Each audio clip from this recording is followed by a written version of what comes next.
Innalladzina la yu'minuna bil akhirati la yusammunal malaikata tasmiyatal untha wa ma lahum bihi min ilm yattabi'una illa adh-dhanna wa inna adh-dhanna la yughni minal haqqi syai'a fa'a'rid 'amman tawalla 'an dzikrina wa lam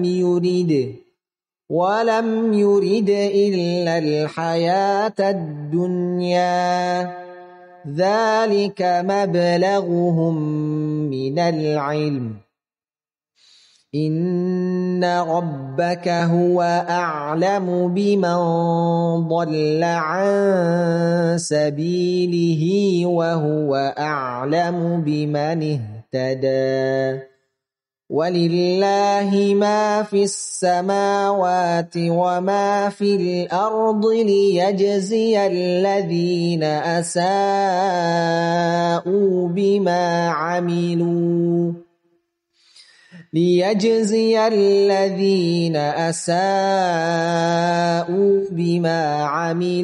wa yajziyal ladzina ahsanu bil husna. Salam sapa sahabatku. Salam sapa sahabatku.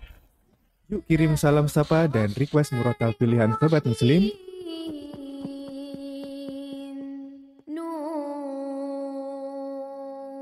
di acara Salam Sapa Sahabatku. Gimana caranya? Cukup dengan kirim WhatsApp atau SMS ke nomor 0823 2727 5333. Radio Muslim Jogja 1467 AM.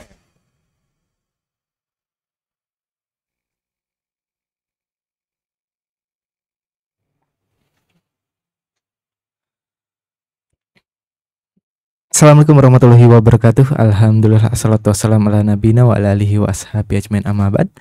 Selamat pagi sahabat muslim pendengar Radio Muslim dimanapun Anda berada. Alhamdulillah pada kesempatan pagi hari ini kita bisa berjumpa kembali di radio kesayangan kita, Radio Muslim Yogyakarta, memurnikan akidah, menebarkan sunnah.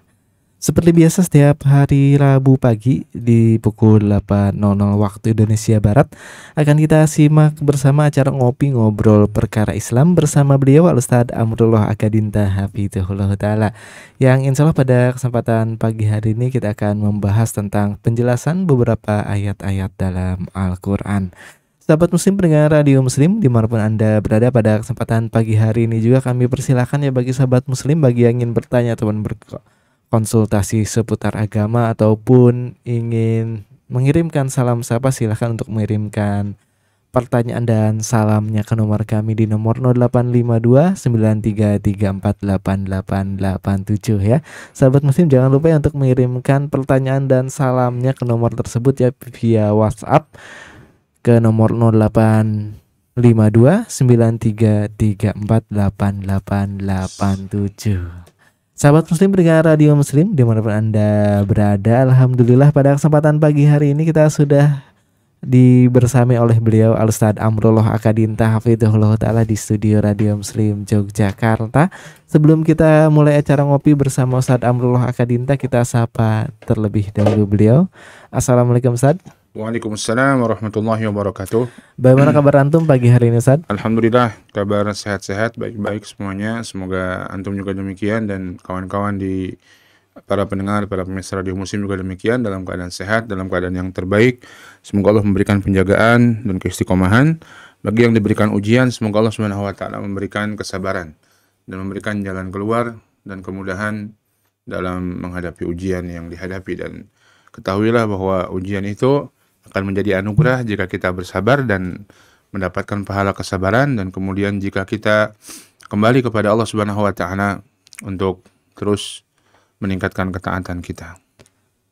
Nah Ustadz, barakallahu fikum, dan tak lupa kami ucapkan jazakumullahu khairan kepada beliau Al-Ustadz Amrullah Akadinta Hafidhullah Ta'ala yang sudah meluangkan waktunya untuk hadir di tengah-tengah kita di studio Radio Muslim Yogyakarta. Nah, sobat muslim sekalian, alhamdulillah kita sudah dibersamai beliau Al-Ustaz Amrullah Akadinta Hafidhullah Ta'ala pada kesempatan pagi hari ini. Maka dari itu mari kita persiapkan ya diri kita masing-masing untuk menyimak dan mencatat faidah yang insya Allah akan beliau sampaikan sesaat lagi. Kami dari studio Radio Muslim Yogyakarta mengucapkan selamat mendengarkan, dan kepada Ustaz Amrullah Akadinta kami persilahkan. Bismillahirrahmanirrahim. Wassalatu wassalamu ala Rasulillah wa ala alihi wa ashabihi wa mawalah wa la hawla wa la quwata illa billahi amma ba'du. Para pemirsa Radio Muslim dimanapun berada yang dimuliakan Allah Subhanahu wa Ta'ala, alhamdulillah kita kembali bertemu di program Radio Muslim dalam program Ngobrol Perkara Islam. Dan kita masih pada pembahasan dari kitab Rosail Syekh Abdul Muhsin Al-Abbad Hafizahullah Ta'ala, di mana beliau membahas beberapa ayat-ayat Al-Quran, ayat-ayat pilihan dalam Al-Quran.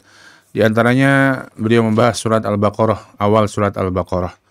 Allah Subhanahu wa Ta'ala berfirman, A'udzubillahi minasyaitonir rajim, Alif Lam Mim, Dzalikal kitabu la raiba fihi hudal lil muttaqin, alladzina yu'minuna bil ghaib wa yuqimuna sholata wa mimma razaqnahum yunfiqun. Alif Lam Mim, Dzalikal kitabu la raiba fihi. Itulah kitab yang tidak ada keraguan di dalamnya. Hudal lil muttaqin, petunjuk bagi orang-orang yang bertakwa. Alladzina yu'minuna bil ghaib wa yuqimuna sholata wa mimma razaqnahum yunfiqun. Orang-orang yang beriman kepada yang gaib dan mereka mendirikan salat dan mereka menginfakkan dengan apa yang kami rezekikan kepada mereka. Dan kita sudah membahas tentang Alif Lam Mim, Dzalikal kitabu la raiba fihi. Perkataan Allah Subhanahu wa Ta'ala Alif Lam Mim yang disebut dengan huruf muqatta'ah, dan ada huruf-huruf tersebut membuka beberapa ayat atau beberapa surat-surat Al-Quran. Ada 29 surat Al-Quran yang dibuka dengan huruf-huruf semacam itu. Alif, Lam, Ra, Shad, Qaf, Nun, dan lain sebagainya. Dan kita membahas ayat selanjutnya. Dzalikal kitabu la raiba fihi, itulah kitab yang tidak ada keraguan dalamnya, Al-Quran. Ya, maka dimulai dengan huruf muqatta'ah, kemudian dilanjutkan dengan penjelasan tentang Al-Quran. Sebagaimana menjelaskan bahwa huruf-huruf tersebut punya makna. Huruf-huruf tersebut menyusun bahasa-bahasa Arab yang Allah Subhanahu wa Ta'ala berfirman dengannya dan dalam Al-Quran dengan luar biasa. Dan kalian wahai orang Arab yang kalian biasa bicara dengan huruf-huruf tersebut, kalian tidak bisa menyusunnya seperti Al-Quran. Ini menunjukkan Al-Quran wahyu dari Allah dan kelemahan manusia. Ya, dengan barang yang sama Allah Subhanahu wa Ta'ala berfirman, dan itulah Al-Quran, dan membawa kebaikan yang besar. Dan manusia dengan barang yang sama tidak bisa menyusunnya menjadi yang semisal dengan Al-Quran. Subhanallah. Ya. Hudal lil muttaqin. Kemudian Allah mengatakan tentang Al-Quran, hudal lil muttaqin, sebagai petunjuk bagi orang-orang yang bertakwa. Maka Al-Quran ini petunjuk. Dan ini adalah fungsi yang terbesar yang Allah Subhanahu wa Ta'ala turunkan dengannya Al-Quran. Petunjuk. Ya. Untuk menjadi petunjuk yang menerangi kehidupan manusia. Untuk menjadi petunjuk yang menjadi penjelas kehidupan manusia. Dan tentu yang namanya petunjuk, seseorang mesti membacanya. Yang namanya petunjuk, seseorang mesti memahaminya. Yang namanya petunjuk, seseorang mesti mengamalkan petunjuk tersebut dengan sebaik-baiknya. Kita sekarang saja, kita kalau mau ke satu tempat tertentu, maka kita akan lihat Google Map. Kita cari tempatnya. Kita klik. Kita mau ke Surabaya, dari Jogja misalnya. Maka kita klik Surabaya. Kemudian kita dapati, oh begitu. Ya harus lewat sini. Kalau lewat tol berapa? Kalau nggak lewat tol berapa lama? Tapi lewat tol ada biayanya. Nah, Google Map menunjukkan pada kita itu semuanya. Ya, maka kemudian kita jalan ke Surabaya. Kita pilih, oh saya ada uang, ada rezeki dan pengen buru-buru, saya lewat tol saja. Maka sampailah kita ke Surabaya. Begitulah. Google Map itu harus dibaca, harus dipahami, kemudian harus diamalkan. Barulah kita sampai kepada tempat yang dituju dengan sebaik-baiknya. Al-Quran kurang lebihnya petunjuk. Maka dia harus dibaca. Ya. Kemudian bacanya pun bukan sekadar baca. Walaupun membaca Al-Quran, itu mendatangkan pahala 10 kebaikan dalam tiap satu hurufnya, walaupun kita tidak bisa memahami maknanya. Ini khususnya Al-Quran, yang tidak ada yang lainnya. Kita baca buku apapun juga. Kita baca sosial media, kita baca koran, kita baca apa. Ya, belum tentu dapat pahala. Bahkan kadang-kadang mungkin dapat dosa. Dan apalagi satu hurufnya 10 pahala. Nggak ada. Kecuali Al-Quran. Kita baca Quran, satu hurufnya 10 pahala, walaupun kita nggak tahu apa maknanya. Nggak tahu apa artinya. Maka semangat baca Quran. Namun tidak sebatas itu saja tentunya dengan Al-Quran. Kita mesti untuk memahaminya. Karena itulah petunjuk. Dipahami. Ya, dipahami. Oh, ada perintah. Oh, ini larangan. Oh, ini pelajaran-pelajaran kehidupan. Oh, ini akidah yang mesti kita yakini. Oh, ini cerita-cerita yang kita bisa ambil pelajaran dari cerita-cerita tersebut. Baik pelajaran dari orang-orang yang baik pada cerita tersebut atau pelajaran dari orang-orang buruk pada cerita tersebut untuk kita jauhi. Maka inilah Al-Quran. Kita pelajari. Ya. Kemudian setelahnya kita amalkan. Kalau itu perintah, ya sudah kita lakukan. Kalau itu larangan dari Al-Quran, ya itu kita tinggalkan. Kalau itu akidah, ya sudah kita yakini. Ya, karena itu hak. Kalau itu prinsip kehidupan, kita jadikan sebagai pegangan. Kalau itu kisah, kalau itu cerita, kita jadikan, atau kita ambil pelajaran darinya untuk kehidupan kita. Maka siapa yang demikian dengan Al-Quran, hudan, dia akan menjadi petunjuk. Ya, dia akan menjadi petunjuk yang mengantarkan seseorang pada kehidupan yang baik, bukan hanya di akhirat tapi di dunia. Ya, karena Al-Quran memberikan petunjuk kepada manusia juga di dunia, bukan hanya untuk urusan akhirat saja. Kita disuruh bakti sama orang tua, urusan dunia. Kita suruh untuk makan yang halal, urusan dunia. Kita suruh untuk mencari nafkah dengan nafkah yang halal. Kita suruh menginfakkan sebagian nafkah kita, sebagian rezeki kita. Kita disuruh untuk tidak berbuat kezaliman. Kita disuruh untuk tidak minum khamar. Kita dilarang untuk berzina. Semuanya untuk kehidupan yang baik di dunia ini. Yang apabila kita langgar, yang wajib kita tidak lakukan, yang haram kita terabas, maka terjadilah keburukan, baik dalam skala diri pribadi maupun dalam skala masyarakat. Subhanallah. Begitulah Al-Quran. Hudan. Ya, hudan. Petunjuk dari Allah yang menciptakan manusia ini. Maka ini sebaik-baik petunjuk. Lil muttaqin. Bagi orang-orang yang bertakwa kepada Allah Subhanahu wa Ta'ala. Ini orang-orang yang senantiasa bertakwa kepada Allah. Dia melazimi ketakwaan kepada Allah Subhanahu wa Ta'ala. Inilah orang yang akan mengambil petunjuk yang banyak, yang besar dari Al-Quran. Semakin seorang itu bertakwa kepada Allah Subhanahu wa Ta'ala, semakin besar petunjuk dan kebaikan yang bisa diambil. Semakin jauh dia dari ketakwaan, semakin sedikit petunjuk yang bisa diambil. Kita bacakan apa pendapat Syekh Abdul Muhsin Al-Abbad tentang hal ini. Al-muttaqun hum al-mulazimuna li taqwallah. Orang yang bertakwa adalah orang yang senantiasa melazimkan dirinya, menetapkan dirinya untuk bertakwa sama Allah. Ya. Wa taqwa fil lughah minal wiqayah. Takwa secara bahasa dari wiqayah. Bertameng, ya, bertameng. Wa hiya an taj'al bainaka wa bainal ladzi takhafuhu wiqayatan taqika minhu. Yaitu engkau menjadikan antara dirimu dengan sesuatu yang kau takuti wiqayah, sebuah tameng, taqika minhu, yang tameng itu akan melindungi kamu darinya. Contoh, kama yattaqil insan asy-syams bittikhadhihi ma yudhilluhu min hirriha. Sebagaimana orang misalnya bertakwa, bertameng dari matahari dengan cara berteduh. Dia takut matahari, takut terpapar sinarnya, takut panas, takut berteduh dia. Ya. Atau orang yang takut dengan sangat dingin. Dia bertakwa, dia mengambil tameng antara dia dengan rasa dingin, ya, bilubsil albisati tsaqilah, dengan memakai jaket yang tebal. Ya, kenapa? Karena kedinginan dia takut, bisa mati dia. Karena apa istilahnya? Hipotermia, ya. Karena suhu tubuhnya sangat rendah sekali, akhirnya bisa menyebabkan kematian.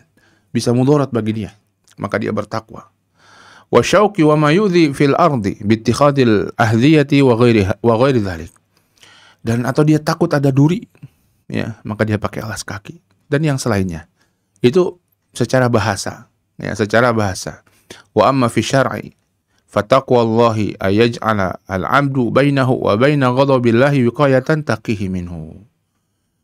Adapun secara syariat, secara syar'i, istilah takwa kepada Allah itu adalah seorang hamba menjadikan antara dia dengan murka Allah. Sesuatu yang harus ditakuti, murka Allah ini.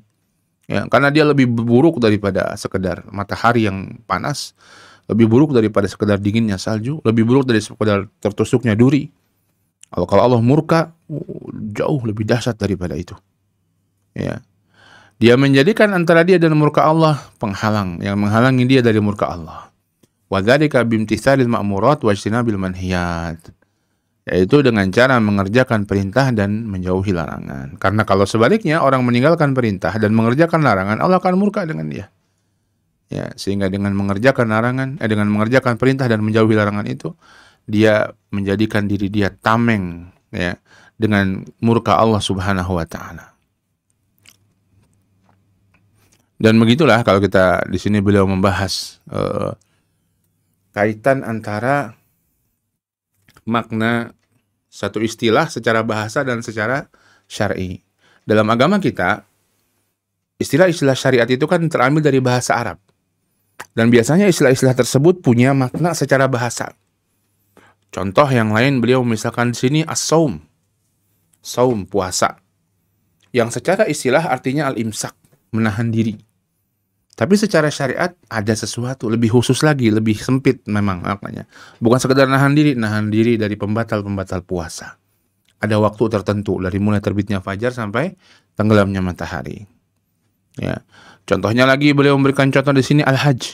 Al-hajj, haji. Ya, haji secara bahasa artinya al-qasdu, bermaksud, bertujuan. Ya. Namun secara syar'i, qasdul baitil atiq wa tawaf bihi wal ityan bi sya'airin muayyanah, yaitu bermaksud ke Baitul Atiq, ke Masjidil Haram, tawaf dan lain sebagainya, melakukan syiar-syiar tertentu, syariat-syariat tertentu, itulah haji. Ya. Al-umrah secara bahasa artinya az-ziyarah, berkunjung. Tapi yang dimaksud umrah bukan sekadar berkunjung saja, tapi lebih sempit, yaitu berkunjung ke Baitullah untuk tawaf, sa'i, ya, melakukan ibadah-ibadah tertentu selama proses ibadah umrah itu. Ya. Maka inilah secara syariat atau istilah-istilah dalam agama kita, karena dia banyak diambil dari bahasa Arab, ada secara bahasa ada maknanya istilah-istilah itu. Dan secara syariat berhubungan. Biasanya secara syariat itu lebih sempit maknanya dari makna bahasa. Ya. Seperti haji tadi, seperti puasa, as-saum, seperti al-umrah, atau seperti yang sedang kita bahas yaitu at-taqwa. Dan at-taqwa ini subhanallah, ya, beliau sebutkan beberapa ayat-ayat yang lain yang merupakan buah dari ketakwaan atau kebaikan-kebaikan besar dari ketakwaan. Beliau menyebutkan firman Allah di surat An-Nisa ayat 131. Allah mengatakan, "Walaqad wasayna alladziina utul kitaba min qablikum wa iyyakum anittaqullah." Dan kami sudah mewasiatkan kepada orang-orang ahlul kitab sebelum kalian dan kepada kalian agar bertakwa kepada Allah. Artinya wasiat takwa ini wasiat yang sudah Allah berikan kepada umat-umat terdahulu juga, bukan kepada umat Muhammad saja. Umat terdahulu juga bertakwa pada Allah, kerjakan perintah Allah, jauhi larangannya. Kerjakan perintah Rasul yang turun pada kamu, jauhi larangan Rasul yang turun pada kamu. Sudah diwanti-wanti oleh Allah Subhanahu wa taala. Sebagaimana Allah mengatakan watazawwadu fa inna khairaz zadi taqwa. Dibawakan pula di sini Al-Baqarah ayat 197 kata Allah watazawwadu, berbekallah. Fa inna khairaz zadi taqwa, dan sebaik-baik bekal adalah ketakwaan kepada Allah. Ketakwaan ini kata Allah Subhanahu wa taala sebaik-baik bekal di dunia maupun di akhirat. Orang bertakwa akan dapatkan kebaikan, akan dapatkan buahnya. Bekal itu kan agar kita bisa mengambilnya ketika kita kesulitan. Ya, itulah bekal, sesuatu yang kita bisa mengambilnya ketika kita kesulitan. Maka begitulah orang bertakwa di dunia, di akhirat dia akan mengambil buah dari takwa, wabil khusus dalam kondisi dia sulit. Ya. Kemudian Allah mengatakan dalam surat Al-Baqarah ayat 282, "Wattaqullaha wa yu'allimukumullah." Bertakwalah kepada Allah, Allah akan mengajarkan kalian. Masya Allah. Datangnya ilmu dikaitkan dengan ketakwaan. Siapa yang bertakwa, Allah berikan ilmu sama dia. Sebaliknya siapa yang tidak bertakwa pada Allah, maka Allah biarkan dia tenggelam dalam kebodohan. Na'udzubillah. Dan ilmu ini pembuka kebaikan yang sangat besar bagi seorang insan. Sebagaimana kebodohan pembuka pintu keburukan yang sangat besar bagi seorang insan. Apa kuncinya? Bertakwa kepada Allah. Allah akan ajarkan kalian ilmu. Beliau juga menyampaikan firman Allah di surat Al-Anfal ayat ke-29. Allah mengatakan, "Ya ayyuhalladzina amanu in tattaqullaha yaj'al lakum furqanan wa yukaffir ankum sayyi'atikum wa yaghfir lakum." Wahai orang-orang beriman, jika kalian bertakwa pada Allah, yaj'al lakum furqanan. Allah akan jadikan furqan, pembeda pada diri kalian, sehingga kalian bisa membedakan mana hak dan mana batil. Kurang lebihnya mirip dengan ilmu. Karena ilmu pun sama, seseorang bisa membedakan mana yang benar, mana yang salah dengan ilmu. Furqan ini demikian pula. Dengan hatinya seorang bisa punya firasat, ini yang benar nih. Ya, kadang-kadang sebelum jelas bagi banyak orang, ya, mana yang hitam, mana yang putih, mana yang benar, mana yang salah. Allah berikan pada orang yang bertakwa firasat, yang ini kayaknya yang benar nih. Ya. Wa yaj'al lakum furqanan wa yukaffir ankum sayyi'atikum, dan Allah akan menghapuskan, mengampuni dosa-dosa kalian, wa yaghfir lakum, dan Allah Subhanahu wa taala akan mengampuninya. Ya, karena buah apa? Karena buah ketakwaan kepada Allah Subhanahu wa taala. Beliau juga membawakan firman Allah Subhanahu wa taala di surat At-Talaq, "Wa may yattaqillaha yaj'al lahu makhraja wa yarzuquhu min haitsu la yahtasib." Masya Allah. Sebuah ayat yang sangat agung yang harus kita camkan baik-baik.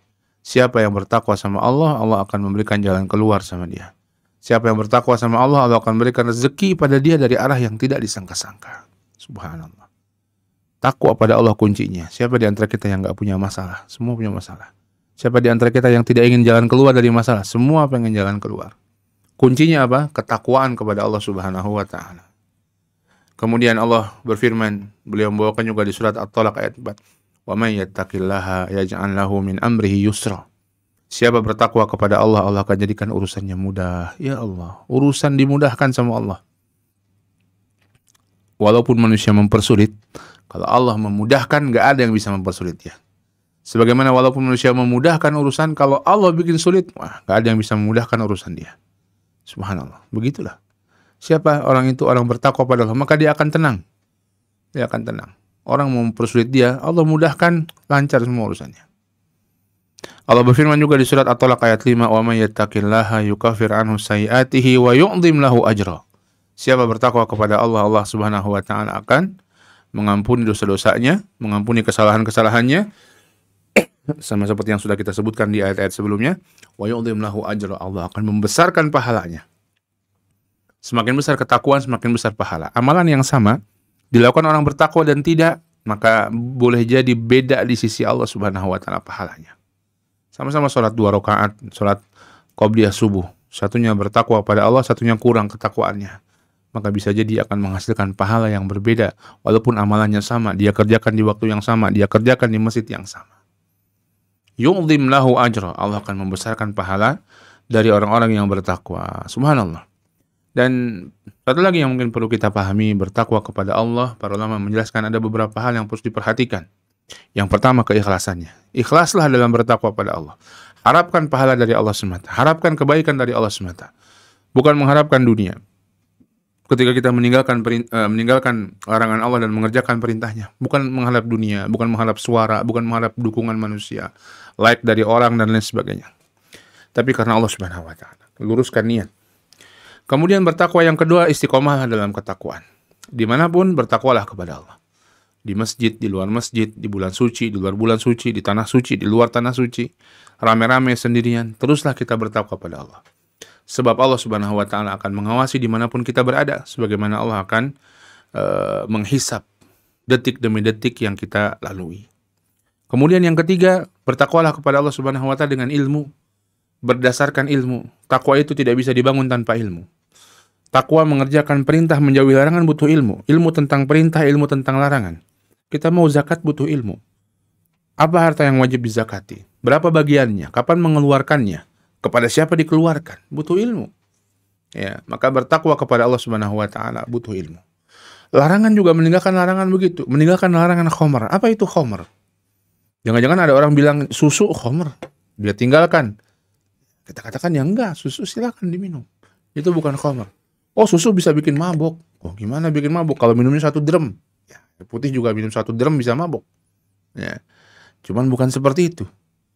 Yang diminum secara normal bisa memabukkan. Itulah khamr, menutup akal. Maka kita harus meninggalkan khamr, betul. Tapi jangan semua dibilang khamr, padahal itu halal. Ya. Kemudian yang keempat, kita bertakwa kepada Allah Subhanahu wa taala dengan semaksimal kemampuan kita. Kalau sholat ya perhatikan, wudunya perhatikan, sunnahnya perhatikan, baju pakaiannya diperhatikan. Kalau kita berkurban ya hewan kurbannya kita perhatikan, kita jalankan sunnah-sunnahnya, ya, dan seterusnya dari amalan-amalan kebaikan. Jadi ketakwaan ini ikhlas, usahakan keikhlasan kita. kemudian keistiqomahan kita, kemudian ilmu sebagai pondasi bagi takwa, yang keempat, semaksimal kemampuan kita usahakan ketakwaan yang terbaik di sisi Allah Subhanahu wa taala. Siapa yang demikian itulah haqqa tuqatih. Al-muttaqina haqqa tuqatih. Orang yang bertakwa dengan sebenar-benarnya takwa. Hadirin yang dimuliakan Allah Subhanahu wa taala, ini yang bisa kita bahas pada kesempatan yang berbahagia di pagi hari ini. Hudan, Al-Qur'an petunjuk bagi orang yang bertakwa kepada Allah Subhanahu wa taala. Silakan jika ada yang ingin bertanya, yang bisa kita jawab, yang tidak bisa mungkin bisa kita cari tahu dulu jawabannya atau kita tanyakan kepada ustaz-ustaz yang lainnya. Demikian. Wassalamualaikum warahmatullahi wabarakatuh. Waalaikumsalam warahmatullahi wabarakatuh. Alhamdulillah telah kita simak bersama materi bersama beliau Ustaz Amrullah Akadinta Hafizahullah Ta'ala, dan insya Allah setelah ini akan kita simak bersama sesi tanya jawab bersama beliau Ustaz Amrullah Akadinta Hafizahullah Ta'ala. Bagi yang ingin bertanya silahkan untuk mengirimkan pertanyaannya ke nomor kami di nomor 0852 9334 8887.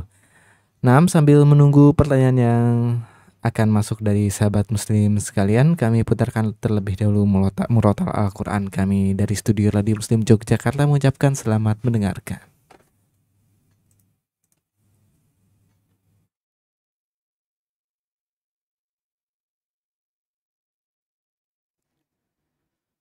عما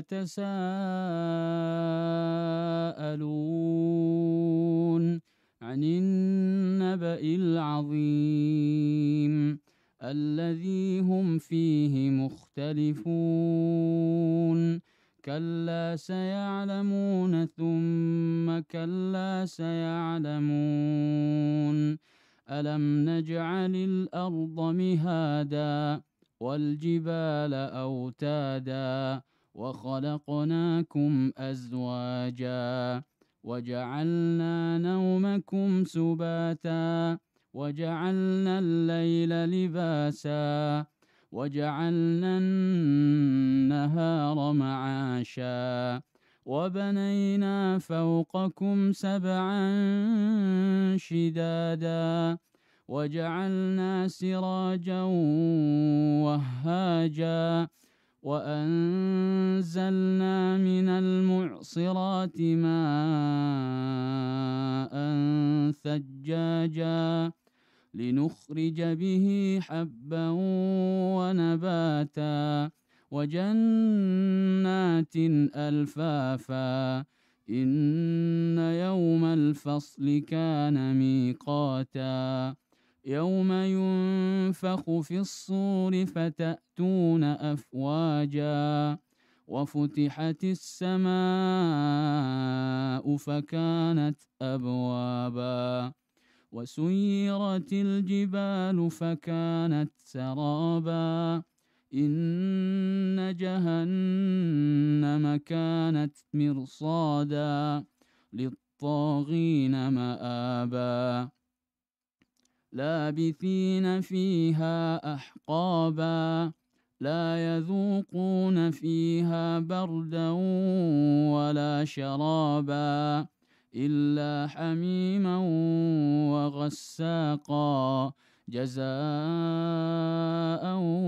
وفاقا إنهم كانوا لا يرجون حسابا وكذبوا بآياتنا كذابا وكل شيء أحصيناه كتابا فذوقوا فلن نزيدكم إلا عذابا إن للمتقين مفازا حدائق وأعنابا وكواعب أترابا وكأسا دهاقا لا يسمعون فيها لغوا ولا كذابا جزاء من ربك عطاء حسابا رب السماوات والأرض وما بينهما الرحمن لا يملكون منه خطابا يوم يقوم الروح والملائكة صفا لا يتكلمون إلا من أذن له الرحمن وقال صوابا ذلك اليوم الحق فمن شاء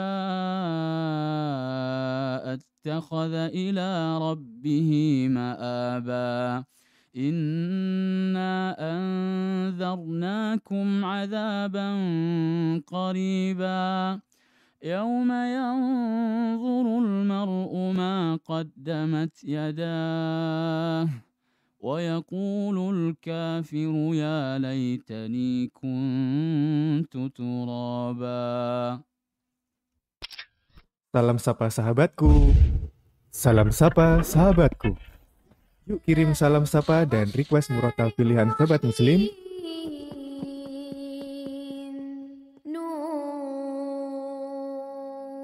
di acara Salam Sapa Sahabatku. Gimana caranya? Cukup dengan kirim WhatsApp atau SMS ke nomor 0823 2727 5333. Radio Muslim Jogja 1467 AM.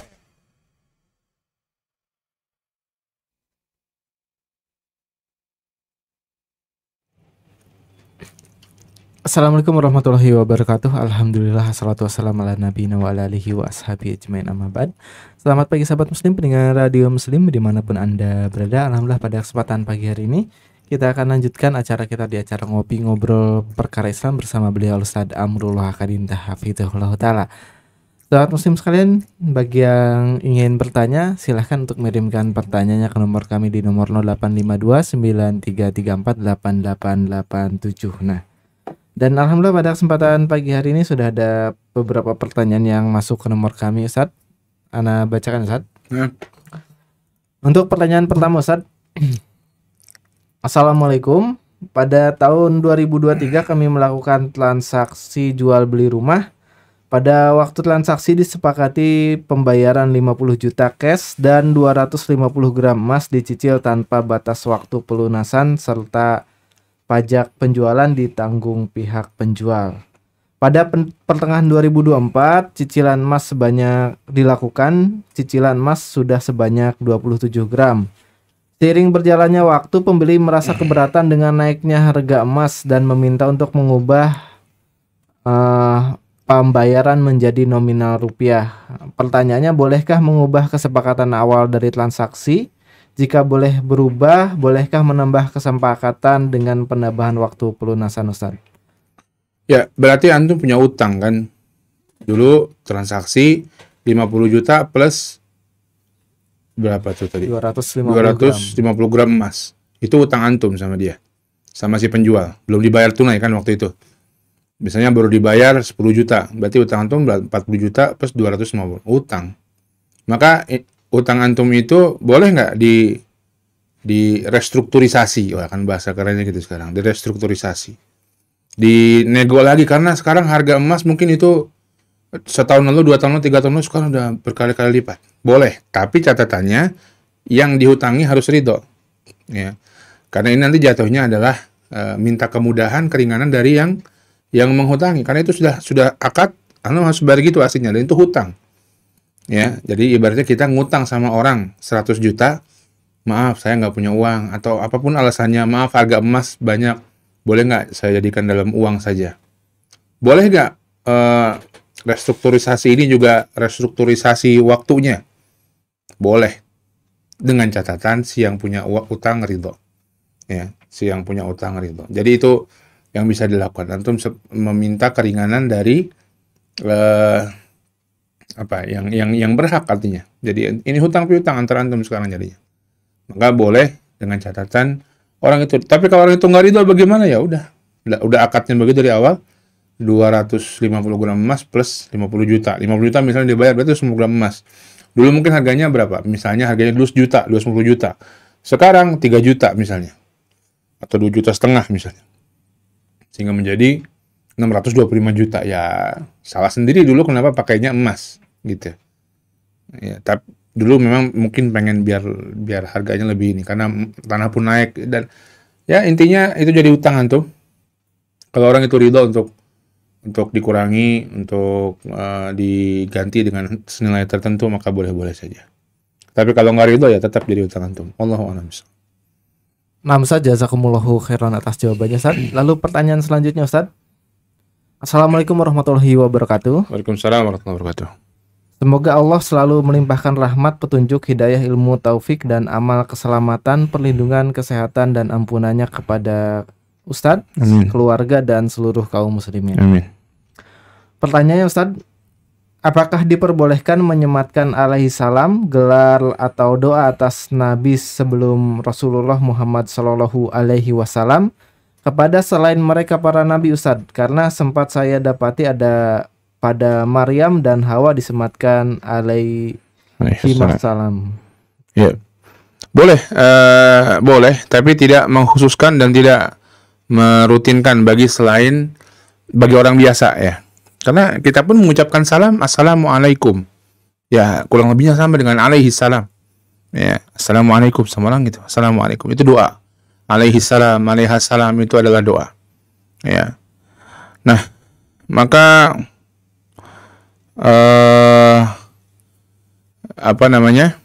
maka boleh, tapi tidak mengkhususkan orang tertentu atau ini tertentu. Adapun Maryam dan ibunda Nabi Musa atau tokoh-tokoh baik dalam Al-Quran yang lainnya pun boleh. Ya, dan bahkan kalau Maryam Allah sendiri menyebutkan, nanti kita coba cari ayatnya. Ada memang doa keselamatan bagi Maryam alaihissalam. Ya. Kemudian kalau orang tertentu tanpa mengkhususkan, ya misalnya boleh-boleh saja dan tidak dirutinkan terus. Imam Syafi'i alaihissalam, ya karena itu sebenarnya doa semoga assalam kepadanya, dan itu pun kita bacakan ketika kita mengucapkan salam assalamualaikum, yang sama orang kita salam assalamualaikum kan assalamualaikum, ya jadi boleh-boleh saja tapi tidak mengkhususkan. Sebagian orang ada yang mengkhususkan itu untuk Ali bin Abi Thalib alaihi salam. Nah, ini enggak boleh. Wallahu a'lam bishawab. Nah, Ustaz, jazakumullahu khairan atas jawabannya, Ustaz. Lalu pertanyaan selanjutnya, Ustaz. Assalamualaikum warahmatullahi wabarakatuh.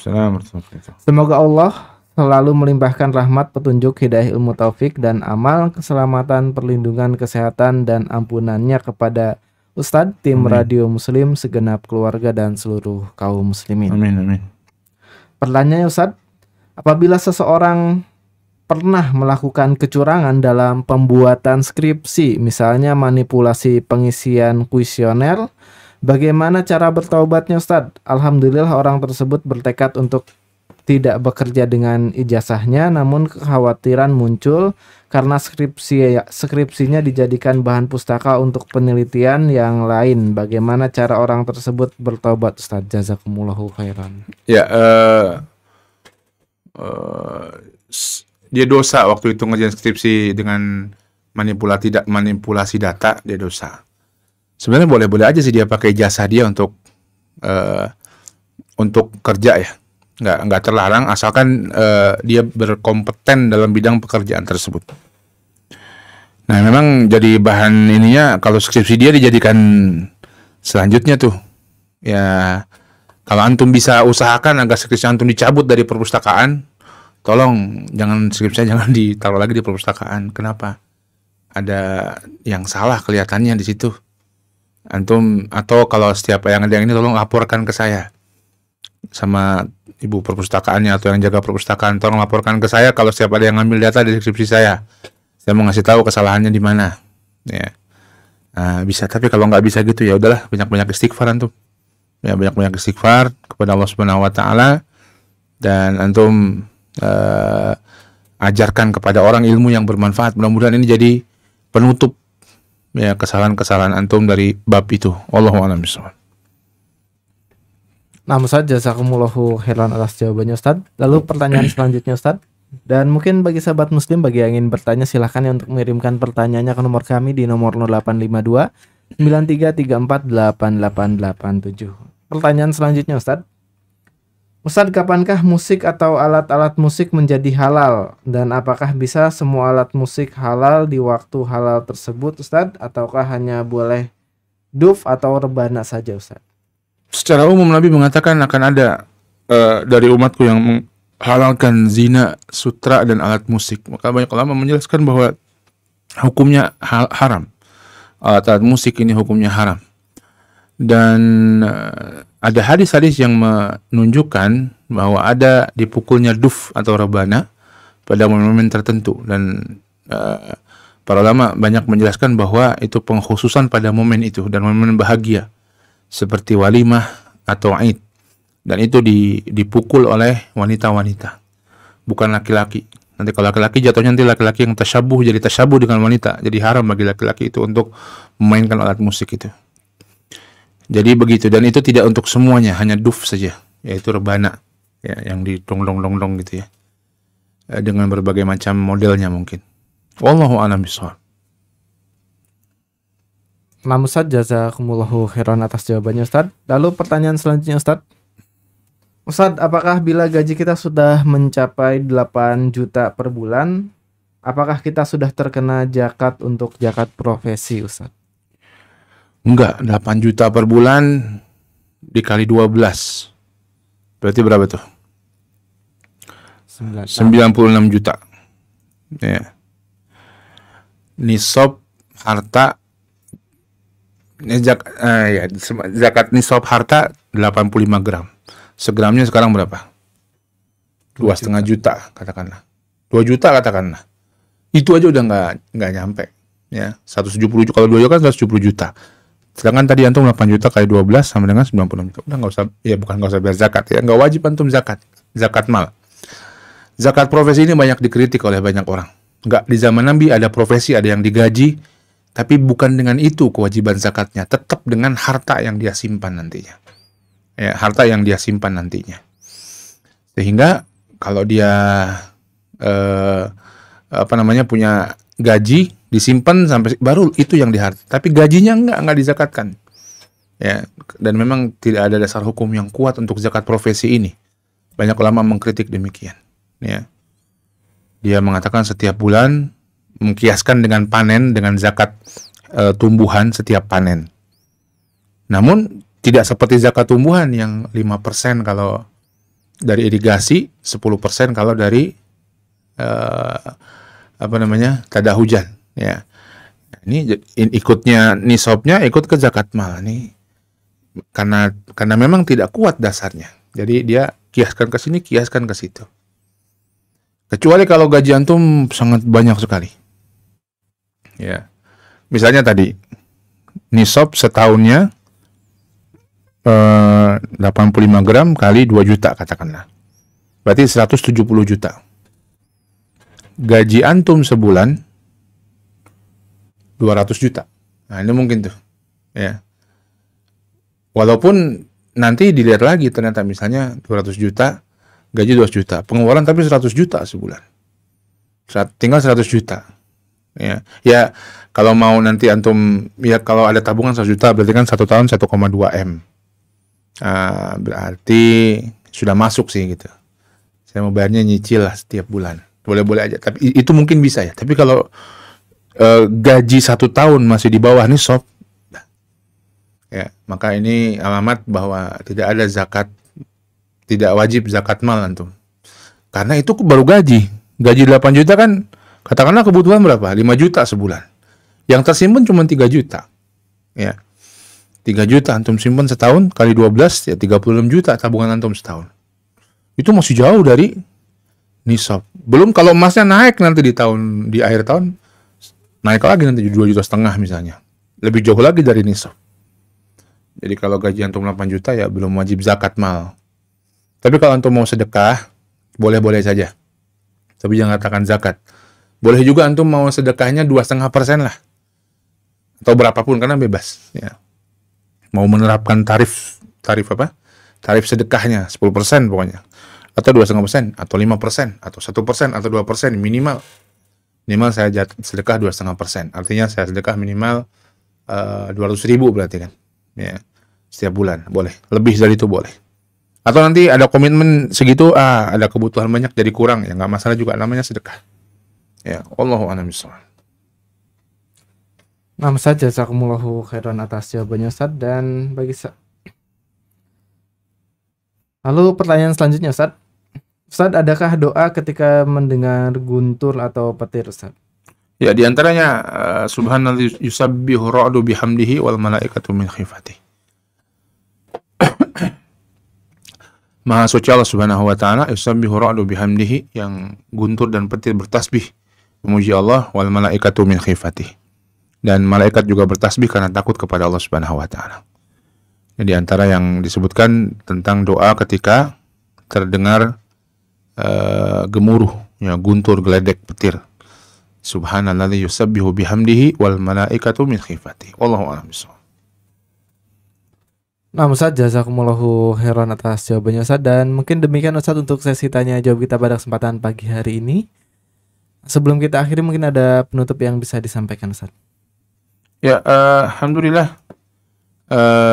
Semoga Allah Subhanahu wa taala menjadikan Quran ini sebagai petunjuk di hati kita, dan kita diberikan taufik selalu untuk senantiasa bisa mempelajari dan mengamalkannya, dan Allah menjaga ketakwaan kita kepada Allah Subhanahu wa taala sampai ajal datang menjemput kita. Wallahu a'lam bishawab. Nah, Ustaz, jazakumullahu khairan atas materi yang telah disampaikan pada kesempatan pagi hari ini. Semoga bisa bermanfaat bagi kita semua, khususnya bagi sahabat muslim, pendengar radio muslim dimanapun Anda berada. Dan demikian untuk acara kita di acara Ngopi Ngobrol Perkara Islam. Insya Allah kita akan siarkan secara langsung setiap hari Rabu pagi pukul 8 waktu Indonesia Barat hingga selesai. Dan demikian untuk acara kita pada kesempatan pagi hari ini. Kami dari Studio Radio Muslim Yogyakarta mohon pamit undur diri. Subhanakallahumma bihamdika asyhadu an la ilaha illa anta astaghfiruka wa atubu ilaik. Assalamualaikum warahmatullahi wabarakatuh.